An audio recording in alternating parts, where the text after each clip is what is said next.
السلام عليك يا رسول الله ورحمة الله وبركاته.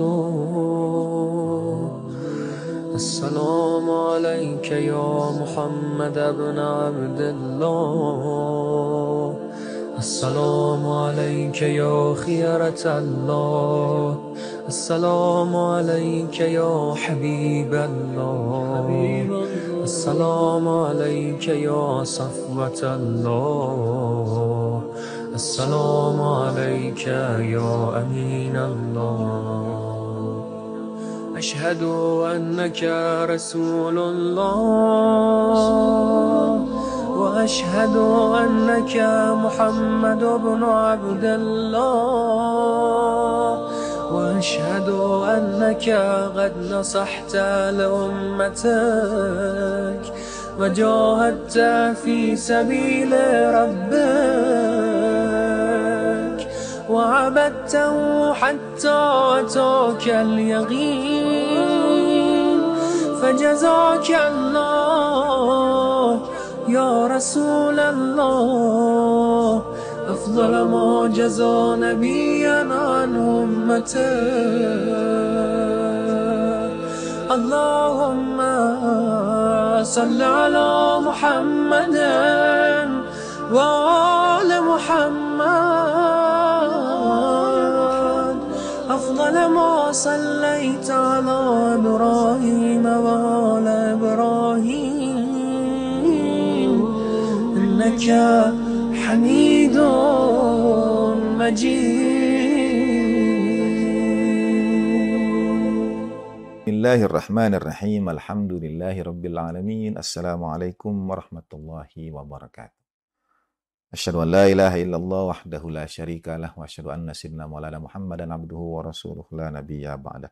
Allahumma shalli wa sallim wa barik ala sayyidina Muhammad wa ali sayyidina Muhammad wa ajil farajahum warzuqna fid dunya ziyaratahum wa fil akhirati syafa'atuh. 12 hadis tentang salat dari baginda Nabi sallallahu alaihi wa alihi wasallam. Kita memulai dengan hadis as-salatu mi'rajul mu'min. Yang kedua, as-salatu nurul mu'min. Yang ketiga, as-salatu miftahul jannah.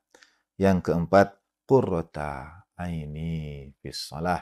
Dari baginda Nabi sallallahu alaihi wa alihi wasallam. Dan sekarang kita beranjak pada hadis yang kelima. Kalimatnya agak panjang dari yang sebelum-sebelumnya. 4 hadis pertama singkat-singkat. Kalimat yang kelima ini agak panjang. Dari baginda Nabi sallallahu alaihi wa alihi wasallam diriwayatkan dalam Nahjul Fasahah hadis nomor 2500 38. La yazalul abdu fi salatin man tadhara salata. Ini menarik. La yazalu al-abdu. La yazalul abdu fi salatin man tadhara salah. Tidak henti-hentinya seorang hamba itu berada dalam keadaan sholat. Atau tidak henti-hentinya hamba itu berada dalam sholat. Ia selalu sholat, man tawwaras sholata, selama ia menunggu-nunggu hadirnya sholat itu. Itu secara harfiah terlebih dahulu. Baginda Nabi sampaikan, pada saat seorang hamba menunggu hadirnya sholat, menunggu datangnya kewajiban sholat, sebetulnya ia berada dalam sholat itu. Ada riwayat dari Imam Ja'far alaihissalam yang menyampaikan setiap orang di hari kiamat itu merugi kecuali orang yang daim dalam sholatnya. Orang yang abadi, yang kekal dalam sholatnya. Ada yang memaknai sabda riwayat dari Imam Ja'far alaihissalam ini berkenaan dengan sholawat. Sholawat yang daim, sholawat yang tidak terputus. Atau juga dimaknai dengan karena sholat dan sholawat berasal dari akar kata yang sama. Kalau satu sholat, kalau banyak sholawat. Nah, dari baginda Nabi SAW ini, setiap hamba senantiasa berada dalam keadaan sholat, man tadhara sholata, selama ia menunggu waktu sholat itu. Indahnya karunia Allah Subhanahu wa Ta'ala. Sholat kita mungkin 5 kali dalam sehari. Dari subuh sampai isya. Dan di antara waktu-waktu sholat itu, kita mungkin tidak dalam kewajiban sholat. Tetapi Allah Ta'ala melalui baginda Nabi sampaikan SAW bahwa kita senantiasa akan peroleh pahala sholat itu kalau kita berada dalam penantian akan sholat-sholat itu. Bagaimana caranya?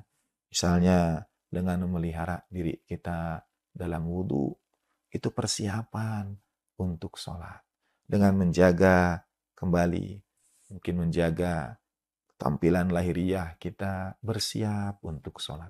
Dengan menjaga perilaku kita, lisan kita bersiap untuk sholat. Semua yang kita ucapkan akan sangat berpengaruh dalam kekhusyuan dan kenikmatan sholat kita. Semua yang kita lihat, yang kita pandang. Ada seorang sufi juga yang memberi peringatan kepada muridnya, yang diketahui kadang-kadang hubungan murid dan mursyid, guru dan sufi itu sebetulnya sesuatu yang rahasia, yang bersifat sangat personal. Tapi tiba-tiba gurunya itu berkata demikian, sebaiknya engkau tundukkan pandanganmu dari melihat yang tidak halal bagimu untuk dilihat. Muridnya agak terkejut dan gurunya melanjutkan, karena itu akan berpengaruh pada kekhusyuanmu dalam sholatmu. Jadi semua yang kita ucapkan, canda kita semua sebetulnya akan berpuncak pada sholat kita. Sholat kita itu diawali dan diantarkan oleh begitu banyak amalan lain di antara kedua sholat ini. Jadi di antara kedua sholat itu mestinya adalah penantian kita terhadap waktu sholat berikutnya yang kita tunaikan dengan akhlak, berusaha untuk berakhlak yang sangat baik. Selama kita lakukan itu, kita senantiasa berada dalam sholat yang mi'rajul mu'min, nurul mu'min, miftahul jannah, dan qurrata ain baginda Nabi sallallahu alaihi wa alihi wasallam.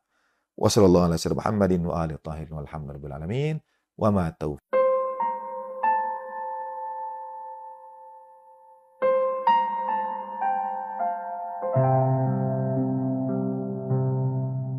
Alhamdulillahilladzi anzala ala 'abdihi al-kitaba wa lam yaj'al lahu 'iwajan qayyiman liyunzira ba'san shadidan min ladunhu wa yubashshiral mu'minina alladhina ya'maluna as-solihati anna lahum ajran hasana makithina fihi abada. Allahumma salli ala Muhammadin wa ali Muhammad. Asyhadu an la ilaha illallah wahdahu la syarikalah wa asyhadu anna Muhammadan abduhu wa rasuluh. Dalam peringatan nuzul Quran, biasanya para ulama membahas tentang i'jazul Quran. I'jaz artinya keluar biasaan Al-Quran sehingga orang lain tidak mampu menandinginya. I'jaz berasal dari kata a'jaza, yu'jizu, i'jazan, artinya melemahkan, membuat tidak mampu. Al-Quran itu diciptakan Allah Subhanahu wa Ta'ala begitu rupa sehingga sejak Al-Quran itu diturunkan sampai sekarang orang tidak mampu menirunya. Dan apakah sudah ada orang yang berusaha menirunya? Sudah. Dan Al-Quran turun pada saat sastra Arab mencapai puncak kegemilangannya. Biasanya mukjizat itu turun untuk memberikan tantangan bagi situasi di zaman itu. Ketika di zaman Nabi Musa, orang-orang tukang sihir sangat berkuasa dan mereka mencapai puncak kemampuannya dalam ilmu sihir. Nabi Musa diberi mukjizat yang melumpuhkan tukang-tukang sihir itu. Mukjizat artinya juga yang melumpuhkan, yang membuat lemah. Sekiranya Allah menurunkan Nabi lagi pada waktu sekarang, walaupun tidak mungkin Nabi lagi dikirim sekarang, tapi sekiranya nanti mungkin Imam Mahdi dikirim kepada kita sekarang ini, maka salah satu mukjizat beliau ialah kemampuannya dalam teknologi informasi yang melumpuhkan seluruh teknologi informasi yang ada.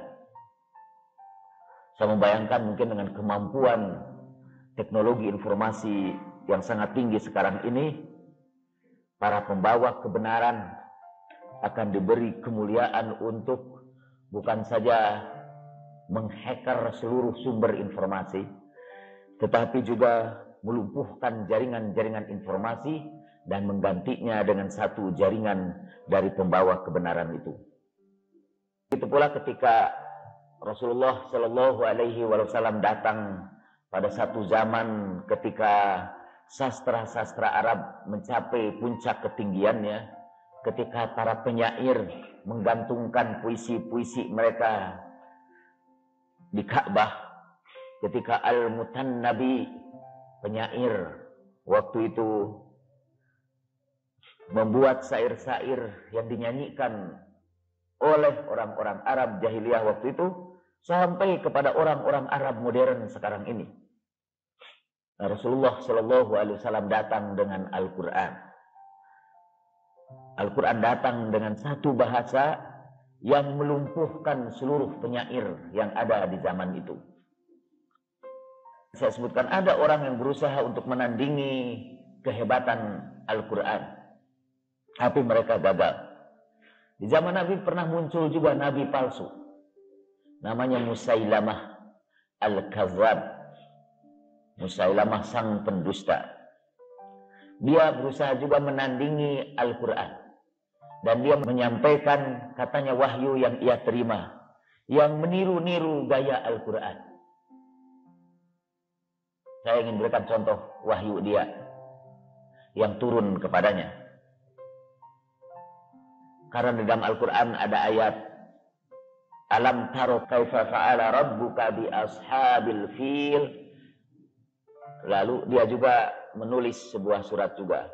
Al-fil wa mal-fil wa ma adraka mal-fil lahu khurtum tawil. Itu surat yang turun. Gajah, tahukah kamu apa gajah? Apakah gajah itu? Itulah binatang yang belalainya panjang. Coba bandingkan surat fil dia dengan surat fil yang turun kepada Rasulullah Shallallahu Alaihi Wasallam. Tidak ada pedoman hidup yang bisa kita ambil dari surat gajah itu. Tidak ada pengetahuan baru juga yang keluar dari sana. Karena semua orang udah tahu gajah itu mempunyai belalai yang panjang. Pada suatu hari Amr ibnul As, waktu itu belum Islam, datang berdagang di daerahnya Musailamah di Najd. Sekarang ini namanya Riyadh. Jadi Saudi Arabia mendirikan pusat pemerintahannya tidak di Madinah kota Rasulullah, tetapi di Najd kota Musailamah. Jadi dia datang di Riyadh yang dahulu namanya Najd. Hampir-hampir saya bacakan sebuah hadis kutukan Rasulullah terhadap negeri Najd itu. Tapi khawatir di sini ada para pecinta Saudi Arabia, jadi saya demi menghormati Anda tidak akan bacakan hadis tentang itu. Jadi Amr bin As datang berdagang, kemudian Musailamah dalam candanya bertanya, apalagi surat yang turun kepada kawan kamu di Mekah itu? Amr belum masuk Islam, masih kafir, kata Amr bin As. Dan emang Amr bin As itu masuk Islamnya belakangan. Ketika Rasulullah sudah sampai di Madinah, dia termasuk yang masuk Islam dalam Futuh Mekah. Nah, Amr bin As itu masih dalam keadaan kafir, datang membawa barang dagangannya, dan Musailamah bertanya tentang Rasulullah. Dia tahu, dan karena itu dia hadir untuk menyaingi Rasulullah Shallallahu Alaihi Wasallam dengan membawa wahyu itu. Apa yang turun pada sahabatmu itu? Kata Amr bin As, sebuah surat pendek tetapi luar biasa. Surat pendek itu mengandung makna yang sangat mendalam. Coba deh bacakan kepadaku. Lalu dia baca, Bismillahirrahmanirrahim, wal 'asr innal insana lafi khusr illa alladzina amanu wa amilus solihati wa tawasaw bil haqqi wa tawasaw bis sabr. Itu kalau roknya dibaca ya. Kita biasanya tidak membaca roknya. Kita bacanya Bismillahirrahmanirrahim, wal 'asr innal insana lafi khusr illa alladzina amanu wa amilus solihati wa tawasaw bil haqqi wa tawasaw bis sabr. Dan Musailamah terpekur sebentar, kemudian dia berkata, kepadaku juga turun surat semacam itu. Coba deh bacakan kepadaku, kata Amr bin As. Lalu dia langsung berkata, ya wabr, innama anta udhunani wassadr wasairuka hafrun naqr. Begitu Amr bin As mendengar ayat itu, ia tertawa terbahak-bahak dan berkata, wallah innaka lakadzib. Demi Allah pasti kamu bohong. Pasti ini bohong. Kata Amr bin As yang masih kafir. Dia bisa bedakan wahyu dengan kebohongan. Karena apa isinya? Ya wabr. Hei kelinci. Innama anta uzunani wassadr. Sungguh yang tampak pada kamu itu dua telinga dan satu dada. Wasairuka, dan sekitar kamu hafrun naqr, lubang-lubang bekas galian. Itu sebabnya Amr bin As tertawa terbahak-bahak. Amr bin As tahu bahwa Al-Quran itu turun dari Allah Subhanahu wa Ta'ala dan tidak bisa ditandingi. Sekiranya ayat itu turun kepada kita, mungkin pada hari ini kita akan mengadakan pengajian tentang kelinci, dan kita tidak punya manfaat apa-apa dari penjelasan tentang kelinci itu, dan mungkin penjelasan seorang ahli kelinci lebih hebat dari penjelasan wahyu itu. Tapi karena yang turun kepada Rasulullah Shallallahu Alaihi Wasallam itu surat wal 'asr, Imam Syafi'i ridwanullahi ta'ala alaih berkata, kata Imam Syafi'i, sekiranya seluruh ayat Al-Quran itu tidak turun, dan yang turun kepada kita itu hanya satu surat itu saja, surat wal 'asr, itu sudah cukup jadi pedoman hidup kita sehari-hari. Itu sudah cukup menjadi agama kita. Kalau kita laksanakan surat wal 'asr saja, itu sudah cukup menjadi agama kita. Dan ayat-ayat yang lain tidak turun. Kan banyak penulis membahas tafsir surat wal 'asr itu. Surat wal 'asr mengajarkan kita untuk memelihara waktu hidup kita yang sangat berharga. Karena waktu yang hilang itu tidak bisa kita tebus kembali. Surat wal 'asr mengajarkan kita untuk menghindari kerugian karena waktu yang terus berputar, dengan mengisinya dengan iman dan amal saleh. Untuk diri kita sendiri, tetapi untuk membina kehidupan masyarakat. Surat Wal-Asr yang pendek itu mengajarkan kepada kita prinsip untuk saling membantu, saling berwasiat dengan kebenaran dan kesabaran. Surat yang pendek ini cukup untuk jadi pedoman kita sebagai individu dan pedoman kita sebagai makhluk sosial yang hidup di tengah-tengah masyarakat.